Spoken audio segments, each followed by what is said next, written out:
epushwa.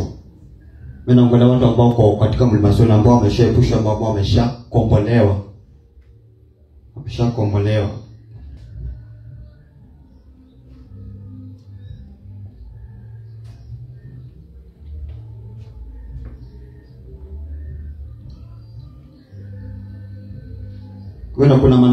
Kuna maneno pale ya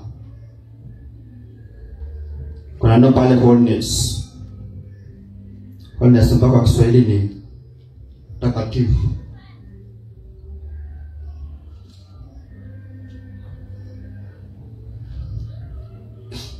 Kiswahili mtakatifu, neno pale wholeness. Wholeness kwa Hebrew ni kodesh. Kodesh ambacho ni QO.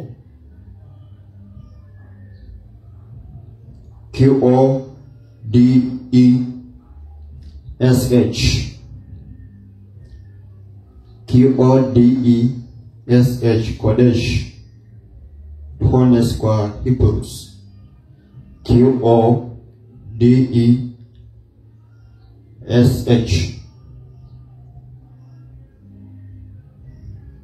Ambacho inamaanisha maisha partners, wholeness, sacredness, partners, wholeness, sacredness, separateness.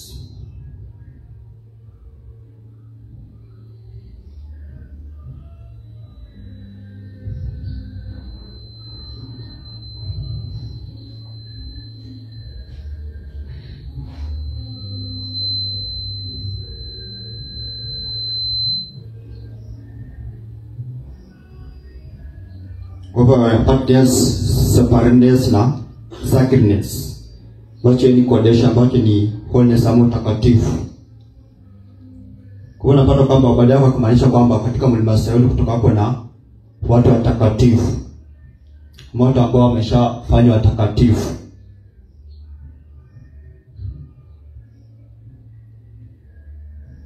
Kwa hivyo utakatifu si kwamba kutokutenda dhambi ama kutokosea. Pana mtakatifu pata kwamba ni kuamini katika Kristo. Mtu ambaye ameamini katika Kristo na amechoka mtakatifu tayari. Kwa mtakatifu si kama dokosisi kwamba tufanyi makosa. Ni kwamba muamini katika Kristo ama kwa ndani ya Kristo.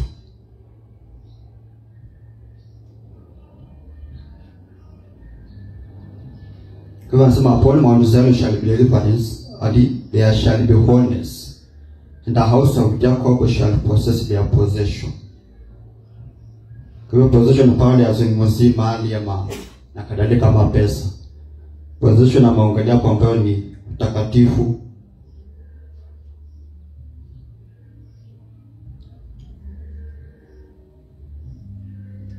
Sema kwamba katika Mlima Sayuni utakuwa wenye kuokoka na utakuwa mtakatifu.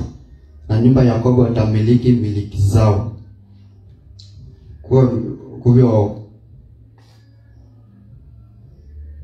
Kwa miliki pale na mzee utakatifu ambaye pia ni kuokoka. Kwa hivyo ni kitu ambacho atamiliki kwa mtu ambaye kwa ndani ya Kristo ama katika Mlima Sayuni kwamba ameshafanya mtakatifu, ameshamiliki ambaye ni utakatifu ama kukombolewa. Kwa mtu ambaye kwa ndani ya Kristo kwamba anatarajiwa kuwa mtakatifu, kufanya hii na hii, mtu ambaye ako mtakatifu tayari. Kwa hiyo kuna neno pale miliki, watamiliki ama possess. Watamiliki ama possess kwa King James. Kwa hivyo miliki pale ama possess pale ni yarash kwa Hebrew. Yarash ni YA.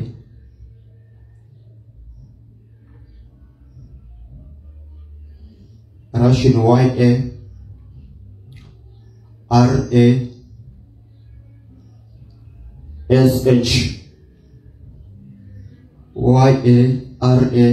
YARASH. Kwa hivyo nazungumzia ku inherit ama kuridi. Inherit.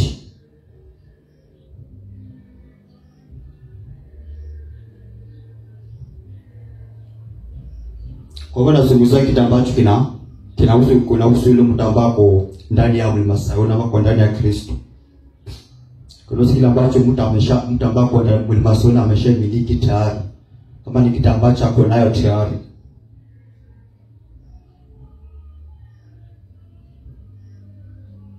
Kwa hiyo inamaanisha kwamba kwa ndani ya Kristo kwamba unakuwa umemiliki miliki yako ambayo ni utakatifu na kukombolewa na kuko na kadhalika. Kwa hiyo Mlima Sayuni nabeba wale watu ambao wameshamiliki ama wamesha possess miliki yao ambayo ni utakatifu, kuokoka na kadhalika na ukombozi. Kwa hivyo utakatifu si kitu cha kuombea mwanaomba kwa mtakatifu. Wanafungwa mtakatifu, kitu ambacho uko umemiliki, kitu ambacho umefanya tayari. Wewe ni mtakatifu kabisa, si kwamba unatarajia kuwa mtakatifu kwa moja mbili ambacho unafanya.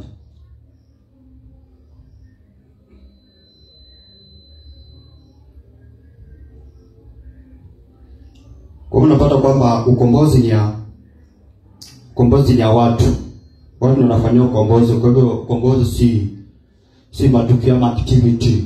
Masa activity kanisani, mambo ambayo inafanyika kanisani. Kwa hiyo unapata ukombozi ule tumesoma hapo kwamba ukombozi ni ya watu. Kuangalia kitabu maandiko kwa hiyo ya tumesoma peneta ama deliverance. Hapo imetumika kwa watu. Kwa hivyo watu ndio wanakombolewa. Watu ndio wanakombolewa. Kwa mtu ambaye anapatikana katika Mlima Sayuni kwamba amekombolewa. Kwamba kuna ukombozi tayari.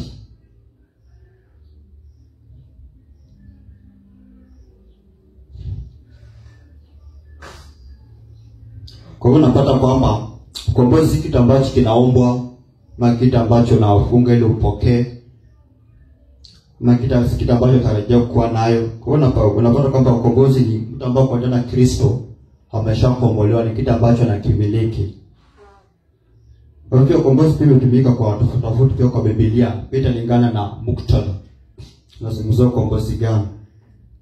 Hakuna mahali penye unapata kwamba ukombozi ametumia kwamba kama kuondoa pepo kwa mtu ama kukamia pepo. Kuna mahali anatumia ukombozi kama hiyo. Ndio unapata kwamba inatumika kanisa mingi sana kuondoa pepo kwa mtu, anaitwa ukombozi. But tunapata kuna mahali maandiki na zungumzia kitu kama hiyo.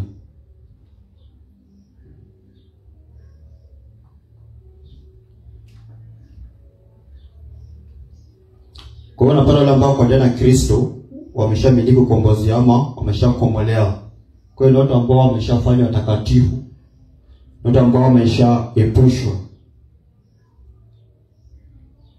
watu ambao wameshaepushwa.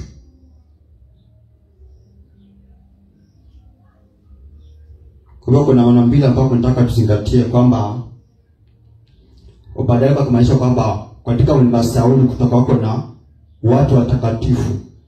Kitu ambacho baadaye kitabiri kutoka na watu watakatifu. Kwa hiyo kumaanisha kwamba katika Mlima Sayuni kutoka na watu ambao wameepushwa, kama watu ambao wameshaokoka. Kwa hiyo kumaanisha kwamba katika Mlima Sayuni nimesema kwamba baadaye kumaanisha katika Mlima Sayuni kutoka na watu watakatifu. Kaza pia katika Mlima Sayuni kumaanisha kutoka na watu ambao wamekombolewa. Watu ambao wamekombolewa ama kuepushwa.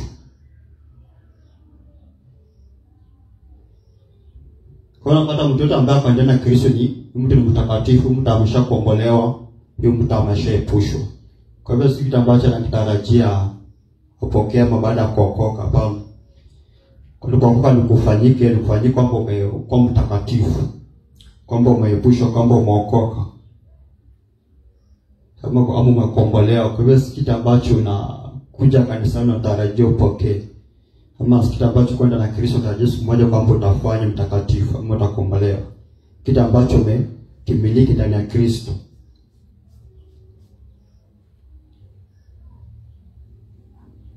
Kwa hiyo unapata hiyo tumesoma kwamba holiness, kuona kwamba ni Kuna kwamba ni apartness ama separateness. Kwa hivyo upande wake kumaanisha katika mlima Sayuni kutoka kwa watu ambao wamekuwa set apart, ama watu ambao wameshatengwa tayari. Wameshatengwa. Ndio nabii baadaye kwamba kutoka na watu ambao wameshatengwa, watu ambao wamesha separated, wameshakuwa sacredness.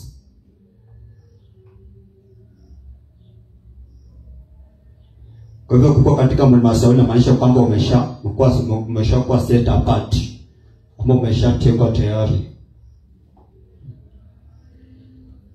Umeshatengwa kutoka mahali hadi mahali. Kwa hiyo mtu ambaye ameenda na Kristo kwamba ameshatenga kutoka ulimwenguni hadi katika Kristo. Lazima kwamba tuko kwa ulimwengu bali ulimwengu hatuko kwa ulimwengu bali sio ambao tumeshatenga kutoka ulimwenguni hadi kwa Kristo. Sisi wale ulimwenguni kwa ulimwenguni, lakini sisi watu wa ulimwenguni. Kwa maana kwamba tumeshatenga kutoka ulimwenguni, kwamba tuko ulimwenguni. Si watu ambao tuko ndani ya Kristo.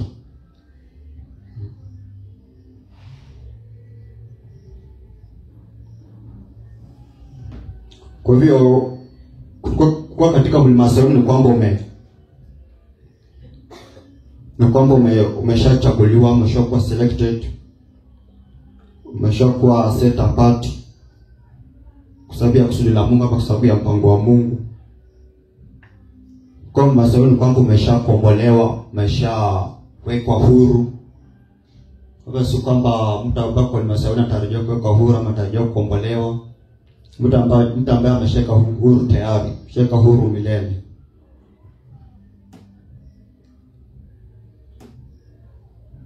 Kwa unapata ubadili hiyo nabii ubadili kwa kuhusu Kristo na ambacho Kristo ameshakitimiza tayari. Kwa hiyo mtu ambaye anaamini katika Kristo anaona kama amepokea miliki tayari, ambacho miliki ya utakatifu, pale utakaso ama kukombolewa na kuepushwa. Tamba kwa Kristo ameshamiliki hizo tayari.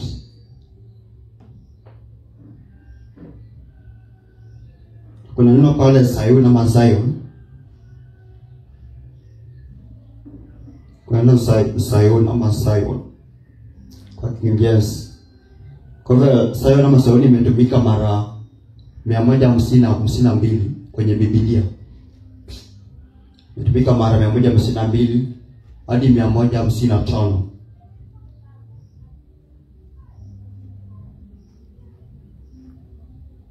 Kwa hivyo Sayuni ama Sayuni itumika kama mahali ama location. Itumika kama mahali. Itumika kama lugha ya picha. Sayuni itumika kama mahali, na pia itumika kama mahali, itumika kama lugha ya picha ama kueleza kitu fulani.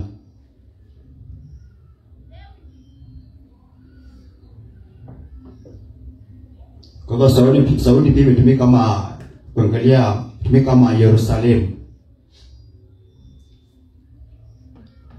Imetumika kama Yerusalemu, ambayo ni Yerusalemu ambayo ni ya kawaida ama macho kinaonekana.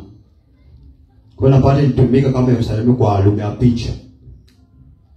Ni kama lugha ya picha. Kwa hivyo Sayuni ambayo ni na Kristo yaongelea Sayuni ambayo ina mlima Sayuni ambayo kinaonekana ama kwa hii dunia. Kwa hivyo alikuwa tumia ya mlima Sayuni dunia kuelezea Sayuni ya mbinguni ama Sayuni ya rohoni.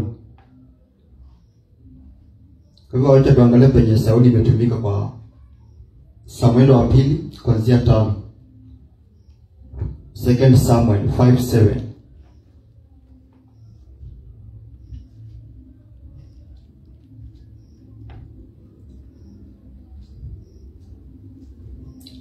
Samueli wa pili kuanzia Samueli wa pili 5:7. Samueli wa pili 5:7. Samueli wa pili 5:7. Sema lakini Daudi alipiga ngome ya Sayuni. Huu ndio mji wa Daudi.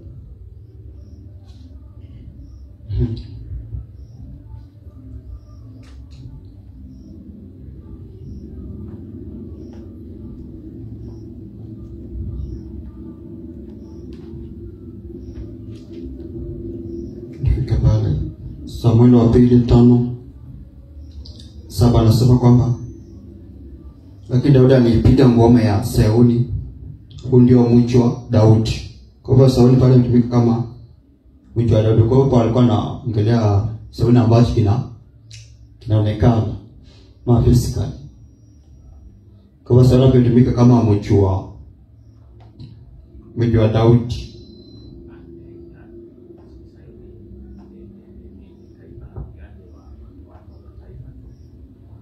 Daudi alimiliki.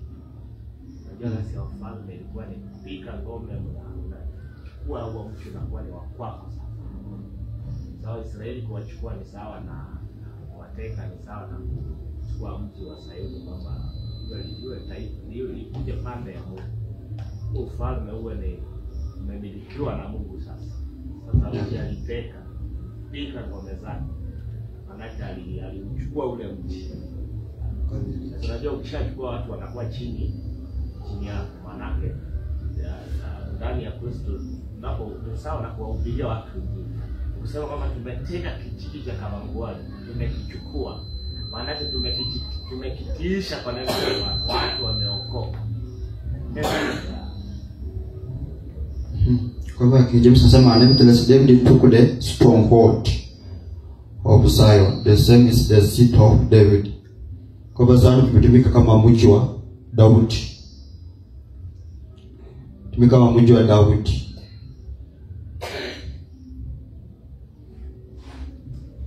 Kwa hivyo mji wa Daudi imetumika pia kama mamlaka, kama authority. Tumika kama mamlaka, kama authority.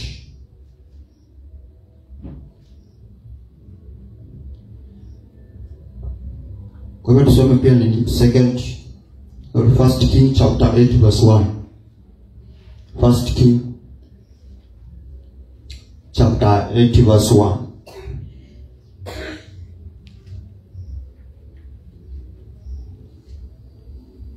Wafalme wa kwanza 8 mstari wa kwanza. Sasa ndipo Sulemani alipowakusanya wazee wa Israeli na wakuu wote wa kabila, wakuu wa mbari za mababa na wa Israeli, wamwendee mfalme Sulemani huko Yerusalemu, ili walipandisha sanduku la agano la Bwana kutoka mji wa Daudi, yani Sayuni. Wewe mji wa Daudi unatumika kama Sayuni. Kwa sababu Sayuni pale ilikuwa inatumika kama mji wa Daudi. Hapo palikuwa anaangalia mji ambacho kinaonekana.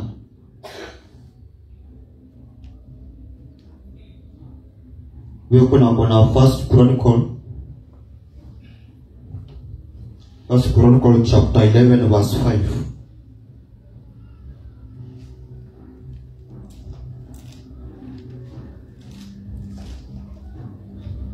First Chronicle chapter 11 verse 5.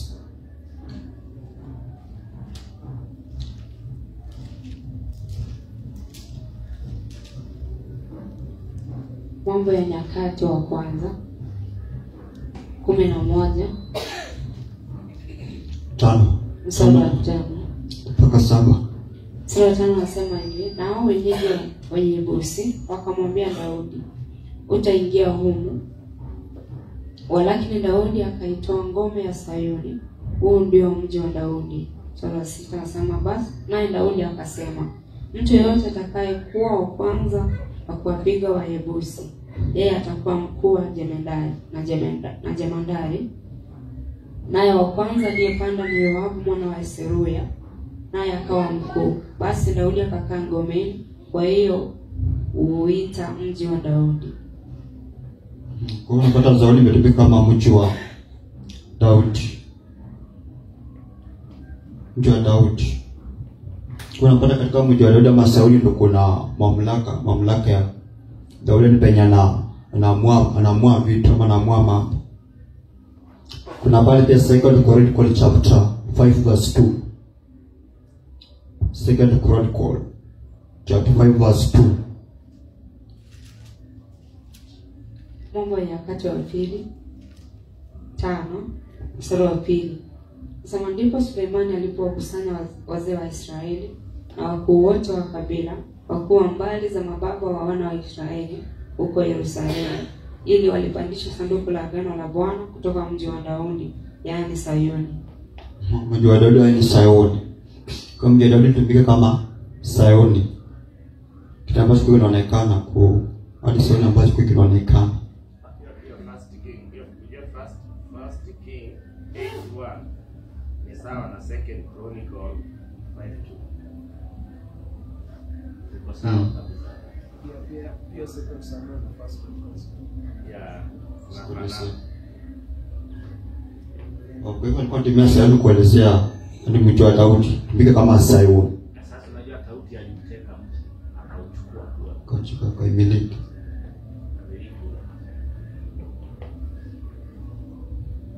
Kwa hivyo kuna tusombe ni Psalm chapter Zaburi 1:10 kuanzia 1 hadi 2. Psalms 110 1-2. 110 1:10. Sorry. 110 Zaburi kuanzia Zaburi 110.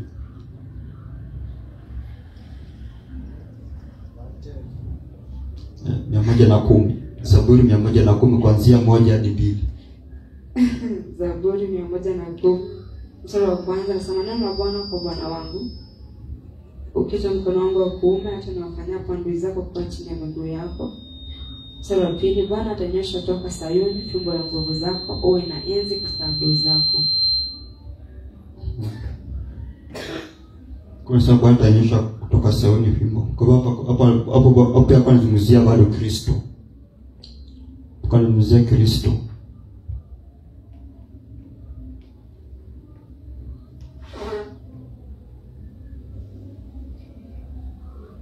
Sasa neno la Bwana kwa Bwana wangu, uketi mkono wangu wa kuume, hata niwafanyapo adui zako kuwa chini ya miguu yako.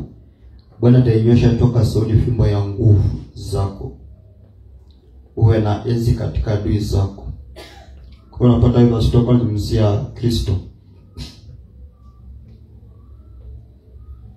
Kwa nazungumzia kuhusu Kristo. Unapata Sayuni tumika kama mji wa Daudi. Ni penye Daudi anakaa ama penye Daudi anaketi. Sayuni tumika kama mji wa Daudi penye Daudi anaishi ama anakaa. Na mahali pia penye anaamua ama naamuru manama naamuru mambo yake.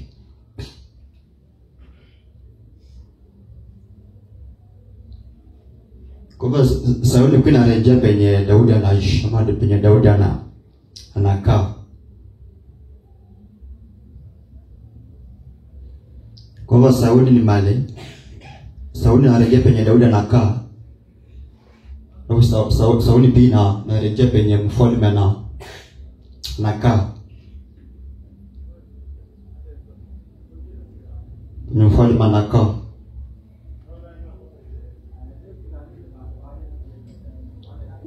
Sayuni pia ni mahali penye mambo inaamuliwa. Na penye kuna mamlaka.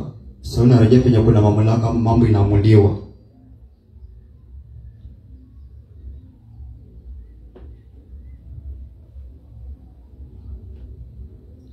Wacha tuangalie pia Sayuni katika penye imetumika katika Agano Jipya. Sayuni katika Agano Jipya. Ni Sayuni imetumika katika Agano Jipya. Waebrania 12:22. Hebrew chapter 12 verse 22.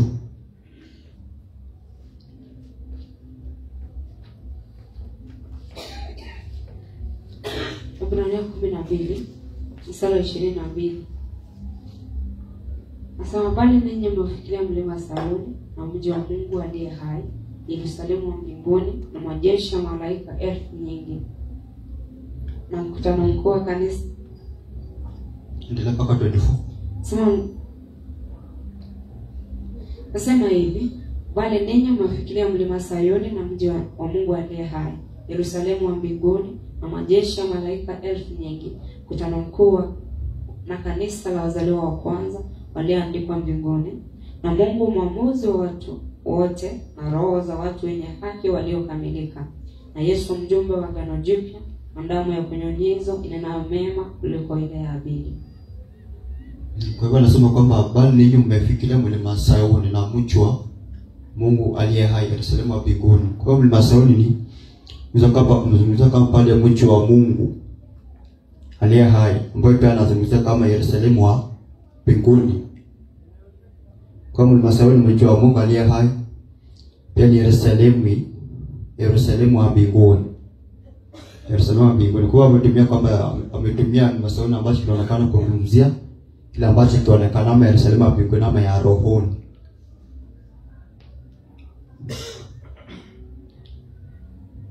Kwa hivyo anasema nyinyi kwamba umefikiria. Kwa hiyo ni mahali ambapo tumeshafikiria, sio kama tutatarajia kufikiria. Hapo natarajia kuingia Sayuni.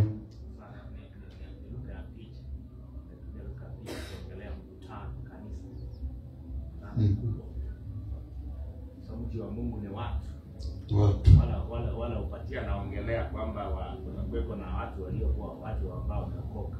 Mji wa Mungu ni watu waliokoka. Watu ambao Mungu anakaa nao. Ukiendelea sasa umati mkubwa, watu wengi mno. Sasa ndio Sayuni. Na majeshi ya malaika elfu nyingi. Kwa hiyo ndio ambako kwa Sayuni. Amen. Ndio ambayo inaongelea kama mlima Sayuni. Also pia Matthew chapter 21 verse 5.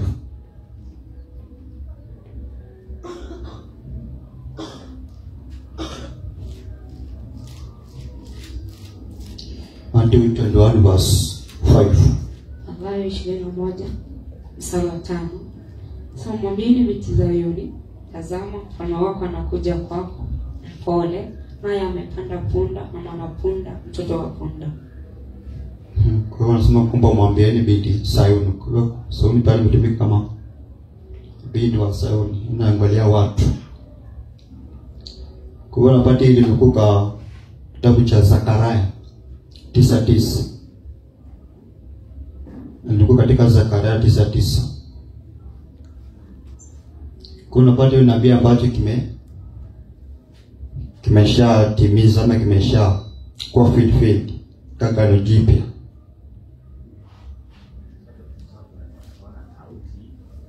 Sauti alimlika Sayuni. Wakati umeeleza kwamba akawa anakaa kama mahali pa kuabudia. Sasa sauti ilikuwa ni lugha ya picha tu kuongelea kile ambacho Kristo anafanya. Unaona sasa hapa inarifaa kwamba mfalme wako anakuja, ambaye ni Kristo. Yeah. Sasa sauti alikuwa ameketi pale akifanya maamuzi na nini.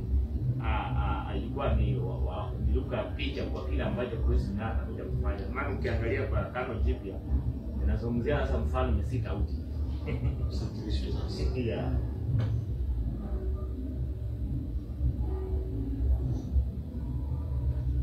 Kwa hivyo kwa unapata Sayuni pia kwa la kale tumia kama lugha picha. Ni kuzungumzia mfalme wa Mungu, muongozi wa Mungu katika Kristo. Sayuni kwa Agano la Kale tumia kama lugha ya picha. Kwa picha kuangalia mfalme wa Mungu katika Kristo.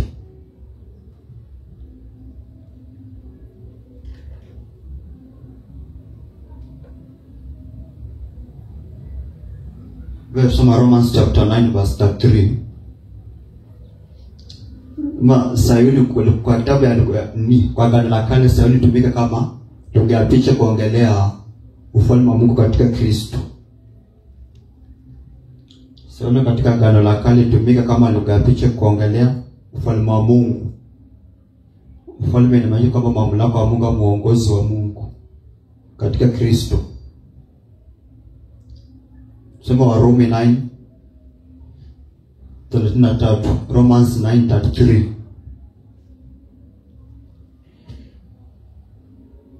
Romans 9:33. Warumi 8 mstari wa 33 nasema kama ilivyoandikwa, tazama naweka katika Sayuni jiwe likwazalo, na mwamba uangushao, na kila amwaminie atatayarika. Kama ilivyoandika, tazama naweka katika Sayuni jiwe likwazalo, na mwamba uangushao, na kila mwaminie atatayarika. Unapata palikuwa anamzungumzia Kristo. Unapata focus kwa masuala katika Agano Jipya ilikuwa na focus ilikuwa katika Kristo. Mtazamaji ilikuwa katika Kristo. Sayuni kutembea katika Agano Jipya. Focus ilikuwa katika Kristo. Unapata Peter alirudia kwa 1 Peter chapter 2. 1 Peter. Petro wa kwanza 2:6. Peter alirudia kwa Petro wa kwanza 2:6. Petro wa kwanza 2:6. Anasema kwa kuwa imeandikwa katika maandiko, tazama naweka katika Sayuni jiwe kuu la pembeni, teule lenye heshima, na kila muaminie atatahariwa. Kwa hiyo kitu ambacho amerudia pale tunasoma Romans 9:3. Na bado na Biblia ambayo ilipewa na Daudi. Daudi kwa Zaburi 118:22. Kitu ambacho nabii ilipewa na Daudi. Zaburi 118:22.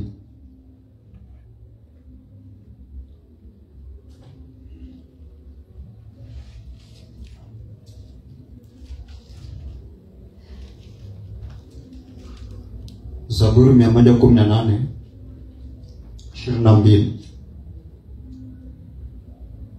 Zaburi 118 mstari wa 22. Nasema jiwe waliolikataa waashi limekuwa jiwe kuu la pembeni. Jiwe waliolikataa waashi limekuwa jiwe kuu pembeni. Unapata hii kitu ndio kutoka kwa nabii wa Daudi. Unapata unabii ulikuwa kuhusu Kristo. Kwa kutoka Agano Jipya alimzia kufocus ilikuwa kwa Kristo, kwa naangalia Kristo. Kuna pale Daudi na baadaye kwa na tabiria ilikuwa kuhusu Kristo, kile ambacho Kristo atakuja kufanya. Kama kile ambacho kinahusu Kristo ambacho Agano Jipya kimetimizwa ama ameweka wazi kwamba kuna mzia kuhusu Kristo. Sasa Warumi 11:26. Warumi 11:26. Romans chapter 11 verse 26. Warumi 11 mstari 26. Nasema hivyo Israeli wote wataokoka, kama ilivyoandikwa, Mwokozi atakuja kutoka Sayuni, atamtenga Yakobo na maasia wake. Kwa nasema kwamba Israeli wote wataokoka kama ilivyoandikwa, Mwokozi atakuja kutoka Sayuni, atamtenga Yakobo na maasia yake. Maasia. Kitu ambacho pia kimenukuliwa kutoka kwa Zaburi 14:7. Zaburi